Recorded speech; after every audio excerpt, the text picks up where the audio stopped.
everybody! Thank you for joining me. I am so happy we have our air conditioning fixed upstairs. So yeah, we went through a total heat wave. It would have been late Friday and then Saturday, Sunday, Monday, Tuesday, yesterday it got fixed. Shooting this on Wednesday. It feels so good in here. Got that loud old temporary window unit out and we are cooking. You know that Elle Langley song? And just like that, I'm back to loving life again. That's me. Keep me in the AC. Here's what I have to talk about. Laura Geller. I was on the website. It would have been last week sometime, her own laurageller.com, and I noticed there was a good deal. I can't remember if it was 40 or 60% off everything on the site. And I felt like I hadn't really browsed things in a while, and I'm looking around and I'm thinking, what? She's got a stick foundation and a stick concealer and a loose powder, and plus I'm kind of into this palette idea here that she's got. And I just thought it was funny because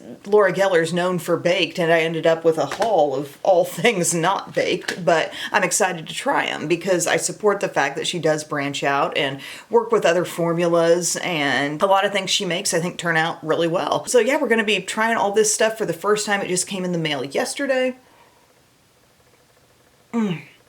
Back to a hot cup of coffee in the morning. Yes, skincare is on. I'm going to start off with a primer that I already had on hand. This is her Spackle Primer, and this is the original bronze. I like the Spackle Primer, and she does have a variety of different kinds.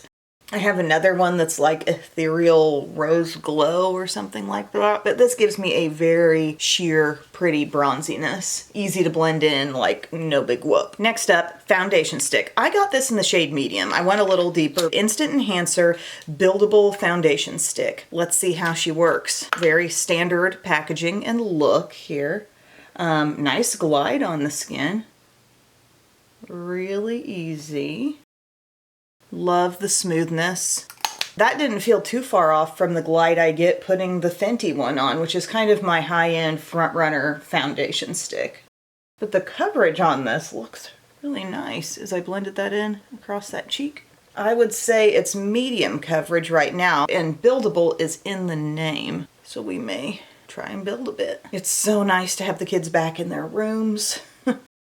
It was really hard to I don't know, get everybody sleeping at the right time. Uga goes to bed a little bit before the girls, and we were having him go down and lay in our bedroom first, and then he'd come out and join them on the air mattress. And then every morning I walk out and I'm just trying to not wake anyone up. So yeah, the way our house works, we have a main system that functions for the whole downstairs and the basement, and what went out was the older unit that works for the upstairs. Wow, that looks really good. It looks good with my skin tone now too. That medium was definitely it. I'm gonna add a little more just to kind of test the buildable claim. Let's do a little more over here because I got some freckles, and I don't really care that the freckles are there. I'm not trying to cover them up, but they are kind of a good gauge when you're looking at coverage. I can see if I add more of this. Yeah, I'd say I'm really coming into a strong medium coverage with the addition of more. It is truly buildable. Yay, and my skin does not look flat. It feels a little dewy. I am going to want to be taking advantage of some of that loose setting powder I bought. But that's cool. That feels like a really nice foundation stick. And then I have the Easy Cover Up Hydrating Concealer. And this is kind of like a skinny stick. I got this in porcelain. I can't remember which one it was, either fair or light. The one I really thought would be perfect for me was out. So I just went lighter instead of darker because, concealer, we want it brightening. It looks just like the shape and size of the little NYX sticks, their skinny Pro Fix stick, isn't it called? Okay, this does not have quite the same, it's got some glide, but not quite like the foundation stick had. Just a little less moisture. Let's take the e.l.f. Tap and Blend Concealer Brush. When I'm reaching for a concealer brush, it's just whatever I grab. I got a couple of them there. Sometimes it's the Morphe M132. Sometimes it's this one. Both work really well. Okay. It's not stretching a whole lot, okay? Not the way a liquid dot would. It's really just blending precisely where I put it. I don't know if I can notice a whole lot of difference between this and the NYX Pro Fix stick. Also, that one comes in a light peachy shade too. I'll show them to you in a second. So part of the nature of a product like this is it blends right where you put it. It's not going to have that liquid concealer take up some room type idea. So I might add some more because really, while I put the concealer up in here, I am kind of hoping that some of it comes down to about here. So we'll build and add a little more. I don't think it looks thick, and some of that's a credit to the foundation stick, which really does not look makeup-y on my skin either.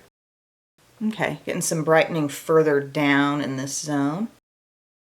Nice. I think porcelain was the way to go. I pretty much always want to be brightened on my under eye area, and I think that did the trick. I think it has nice coverage. But just so you're aware, this is what I was talking about from NYX. It's like the same shape and size. It's called Pro Fix Stick, and I have that in the shade, gosh, fair is probably a lot like porcelain. And then I also have it in pink, which is really light and brightening. That's the one I've used the most. But texture-wise, feels a lot like the Laura Geller, I must say. It might depend on what kind of deal you get. The Laura Geller price with 60% off can be real comparable to drugstore in a hurry there. But like just applying it, I don't know. I think the NYX might be even a little bit creamier. Yeah, it's just they've got a little more spread. I put a small dot on, a little more ease of spreading and blending. Okay, we're gonna round out this complexion routine, this coverage routine with the color correcting setting powder. This is the Apricot Brightening. Looks like this. Laura Geller making some loose powder. So in terms of a setting powder, when I thought of Laura Geller stuff, like she really waited, I feel like, a long time to put out a loose powder, unless I've totally missed something. I felt like the setting option was her baked blurring and setting powder. I have that in Porcelain Fair. This reminds me quite a bit actually of a Kosas Cloud Set type of product, except maybe a little more coverage in it. But now we got some loose, so let's do it. I've got, ooh, a gold sifter. Again, the shade is called Apricot Brightening. It does look pretty light, but I can see the peachiness in the tone, can't you? I'm swatching a little bit, feeling it. Okay, it's a very, very finely milled powder. We're gonna begin dabbing this on the under eye. Oh, I got something kind of low there. I'm noticing just an immediate, like, blurring. I thought I tapped out a generous amount, but I feel like I picked it all up in a hurry. And we're just getting it all over here. I feel like that made me so matte around my nose, but I love it. It doesn't look heavy. Like I said, the powder is extremely fine, even though I thought it had a semi-strong looking tint to it. It's shearing right out on my skin. And when I look up in here, like I am so smooth. I do not look thick at all. I feel completely set. Part of a way you can know how fine that was just by me tapping it in with this. It's already like blended. There's not much need for this brush to come in at this point in time, because it wasn't like one of those setting powders where, okay, it laid down a bunch in one area and it's just kind of sitting there. Once you lay it down with that puff, it hardly calls for any more blending. I'm just catching maybe a little bit and letting that set other parts of the face as well, or I've got a little extra just right in here. I love the powder, actually. Like, my first impression of this powder is major love. So far, I think the foundation stick and the powder have impressed me most. Kind of an immediate perfecting happened there. I love it. And it's meshing so well with like the products around my nose. Sometimes by the time you put a powder on over your foundation and your concealer and you look right at the tip of your nose, it just doesn't always look right. This looks real smooth. The next thing I got, the final thing I guess, is the Wearables Purely Natural palette. I just saw, oh, Laura Geller has a new multi-palette. It doesn't appear to be anything baked. Ooh, here's what we have. It's looking like 9 eyeshadows. This is a shimmery highlight, and these are definitely 2 blushes. Wouldn't it have been great if maybe one of these was a bronzer? It could be even more multitasking, travel friendly. Big old mirror in here, but no bronzer in there, no problem. I got one. Bronze and Brighten. This is in the medium shade. Does anybody miss her little like lip thing? Something I'm noticing about all the new products, and it's nice and cohesive, but gold details. Taking angled brush, taking Bronze and Brighten. I just used this in the last video I put up, so yep, she's a good one. There's really a lot of dark color swirled into this with the rich browns, but it's balanced with tans and cream colors, even a little pink. Look how nicely it can contour. But I've said it before, I'll say it again. If you're looking to get some Laura Geller products, I know she's got her brand back on Ulta and Sephora as well, but always check her own website because there's almost always a deal running there. And also check QVC because that's where you might run into better deals on getting super sizes of things or higher quantities of things, different kits and stuff. QVC and her own site are probably still the best values. And she does have some like special launches that I know QVC gets first, but I feel like laurageller.com as a whole has a lot of her newness. You do have Amazon as well, where you can find her. That Bronze & Brighten looks nice. Now we can try out our new little palette here. I'm gonna go straight into this matte pink. Nice little cool pink, picking up a good amount on my brush. Okay, she's gonna show. That's really pretty. And just the fact that it's matte and we've got that setting powder that really looked flawless. Bronze & Brighten came in. This looks so pretty on top. Like I'm getting a real dull skin vibe. More than I was expecting with these products. And another thing you could do also is, you know, use a light amount of your stick foundation and then you could go in with a little bit of like Laura Geller's Baked Balance and Brighten or Balance and Glow and let some of that be part of things. Man, I love this shade.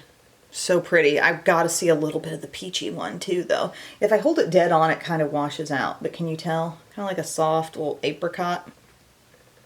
This is more muted. If you add it to your pink, I don't know, it just warms it up a little bit. Just not as strong of a color choice as the pink, but let's try the highlighter. First, a finger swatch. Okay. Really classic looking highlighter with that champagne-y tone. I tapped off a little excess. It doesn't look glittery. Laura Geller knows better. I'm swirling it in. Nice soft glow. This reminds me of like the quality and texture of products you run into if you get her little, you know, like the sets of little books. What am I trying to say? The mini palettes, mini palette sets from Laura Geller. I've gotten quite a few of those over the years. And nothing is baked. It's all like this type of texture. It's a nice, really solid formula of just standard powder products. But this just feels like kind of an extension of what she's working with those. So if you've enjoyed those over the years, I think you'll like these face products. I'm gonna do brows and then we'll get into the eyes. We're back, brows are done. Today for brows, I use the Morphe Nano Brow Pencil, which I have in Cold Brew, and I've got my Morphe Micro Manager Gripping Brow Gel. And then I put on a little Milani eyeshadow primer today. I'm really grateful, and this sounds bad, but you guys know me, so you'd probably expect this, but one thing I was nervous about with the whole AC going out was the thought of my makeup changing somehow. I'm like, what if all the creams melt? I was concerned about the high temperatures, so that's part of why we picked up the window unit, and it kept this room feeling at least not as hot as the outdoors. And we worked with fans to try to flow some of that air into the kids' rooms, which those rooms got pretty hot, but they were sleeping downstairs anyway. Like I wouldn't have wanted to sleep up there. But yeah, I'm glad to see that everything's operating the way it should. But let's take a look at these 9 shadows. I think we're focused in. I feel like it's a mix of pretty classic neutrals. We're not going too warm, but we're not going grayish either. I need to look at it myself to see where the shimmers are. Okay, it looks like 3 shimmers. So one up here that's looking pearly, one here kind of rose gold, and this one might have, I don't know, actually it's coming off more pinky than I was expecting to see, more rosy. This one up here is just softer, lighter. Let's dig in. I'm going to go down here to this brown. Looks like kind of a medium brown. Typical started out type of shade. Boy, do I love this size of mirror to look into. And it's like, where else can you find markdowns on stuff that's brand new? Like all this stuff came from the new section of the website. Blending with ease. Like I was saying, this feels like a formula I'm familiar with from Laura, because I've always had good experiences with her pressed stuff in palettes and also like her beauty book, fold out beauty book thing. There's that, getting a little crease definition. Let's take one of the lighter ones, like maybe this guy right here. It's a little bit peachy. A little bit of that with the same brush. There is a softness here. There's some excess to be tapped off for sure. So just know that. That peachiness, I'm really seeing it. I took it almost all the way to my brow. I'm gonna clean off my brush a little and then go to this matte right here. Everybody's probably watching this like, is Em really loving the product so much, or is she just relieved to have air conditioning upstairs again? I tell you what, it is going to be a great day, but I will still judge the product as it should be judged. We got to check out this matte down here. Really deep, cool brown with the Morphe M303. That might have a little plum in it, actually. Dabbing around on like the outer part of my lid. Ooh, she looks good. That's the contrast you want to see. All in all, the color scheme of these shades is making me kind of think a little Urban Decay Naked 3. Anyone? Anyone? With the pinkiness that I know I'm going to see out of either of these shades. A little more peach. I don't know that they had a real peach going on in Naked 3.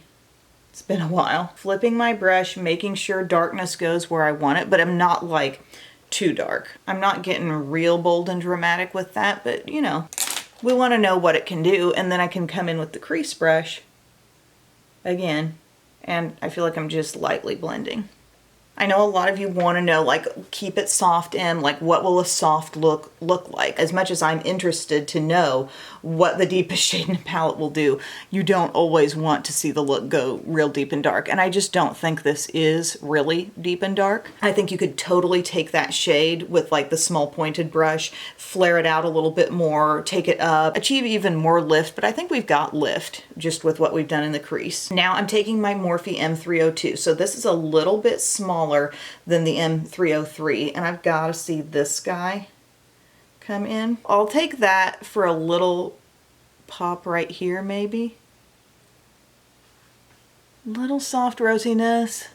Gosh, it's really soft. Like it's giving a little glitz. Sorry, I gotta really see.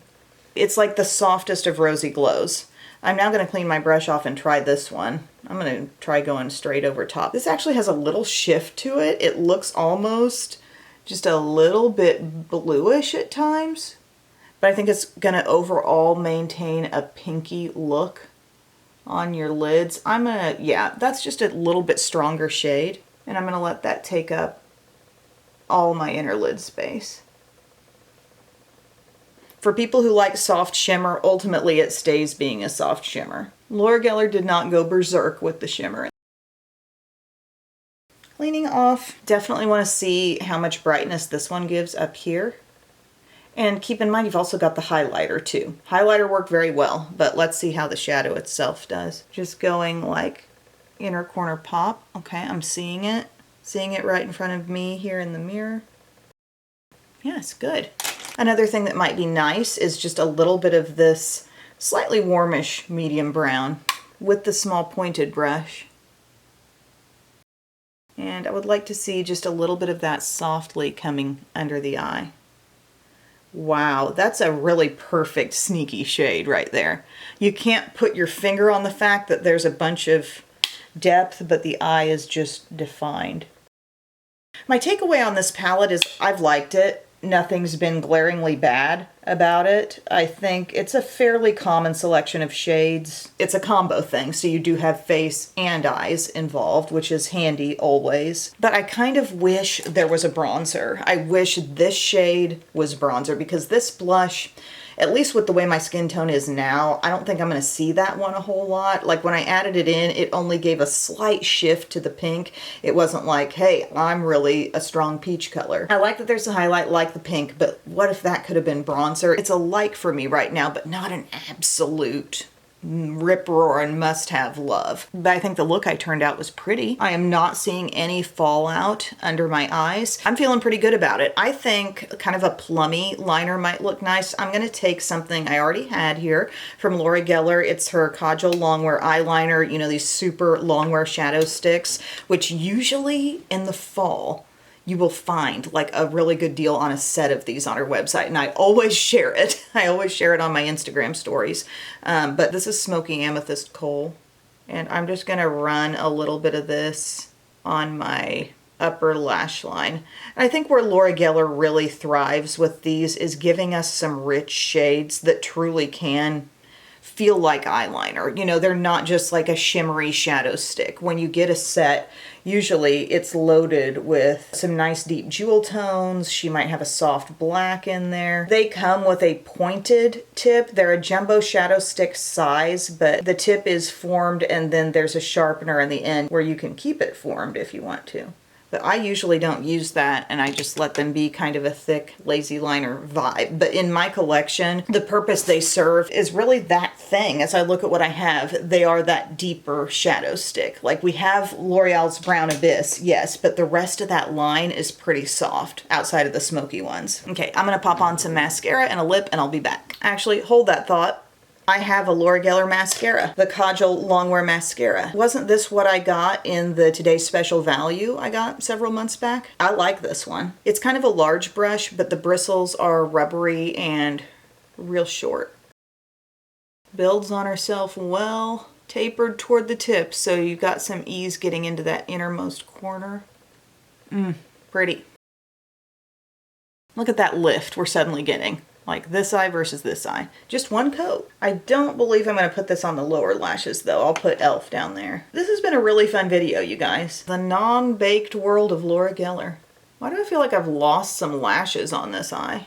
Oh, some of them were kind of clumped together, just on their own. I'm going to bulk that up with maybe another coat or two and do my e.l.f. lash extender on the lower lashes, BRB. Okay, lashes are done and looking good. This kind of reminds me of Extensionist, actually, from L'Oreal, but a little more thickening. And then for lips, I do have a Laura Geller thing to incorporate. I'm using my Treat and Go Tinted Lip Oil in the shade Record Breaker. That definitely did come in that TSV. That means Today's Special Value in QVC speak, but you can still get it individually. I'll give you a swatch. It has some good pigment on its own. Real classic, mature, earthy, soft pink there, right? But I want to combine a liner with it, and I don't think I own a Laura Geller lip liner. So I'm going to use this one from Catrice. It's the Gel Glide. This is a different range from the plumping lip liners. It's Gel Glide. It still lasts a pretty long time. Sip and Slay is the shade. It's very creamy. It lays down a lot. Like, look at what just laid down there with light pressure. It's kind of brownish. I don't know that I've experienced better staying power with this compared to the plumping, which aren't really plumping. I mean, I don't notice them doing any plumping, just blending softly. They just last really well. I think they should have marketed that function more. I love this brownish tone. Getting 90s with it. It wants to set up, so I'm just smudging it real quickly with my finger. Good. You got your little baby all wrapped up there. Next, the lip gloss, the lip oil. Like I said, the shade is called Record Breaker. Pretty. Digging that. Love it. I would say it's a very strong look today from Laura Geller. My top two most impressive things. The foundation stick. I love the way it applied. I like the coverage level. I like the ease of blending. It gave my skin, I think, a little added moisture, but it wasn't over the top like greasy. And then this loose powder, just super duper fine, able to blur and mattify but not look heavy and chalky. Again, the shade is Apricot Brightening Filter Fix Color Correcting Setting Powder. Good stuff there. Very impressed. The concealer I thought did well, but I just can't help but compare that to the NYX one, and I feel like the NYX might have even more stretch to it, a little more movement across the skin. This has a tidbit more dryness there, and that does affect your experience of blending. It's not bad, and I'll continue working with it too, but it's just these are the immediate like wows for me. The palette, like I explained earlier, I think it has some great things going for it. I'm liking the shadows. I'm really liking the blush and the highlight. This should have been bronzer, and it would have become kind of a no-brainer travel palette for me, honestly. But I do feel that everything I used today came together so nicely. You know, we love the Bake, Bronze, and Brighten, so that's never going to be a bad thing to work that into your look. But it's just like, if we have a multitasking palette, let's go all the way with it. So yeah, that's my finished face for the day. Thank you guys so much for watching. I appreciate you taking time to be here, and I will see you very soon. I love you. Bye.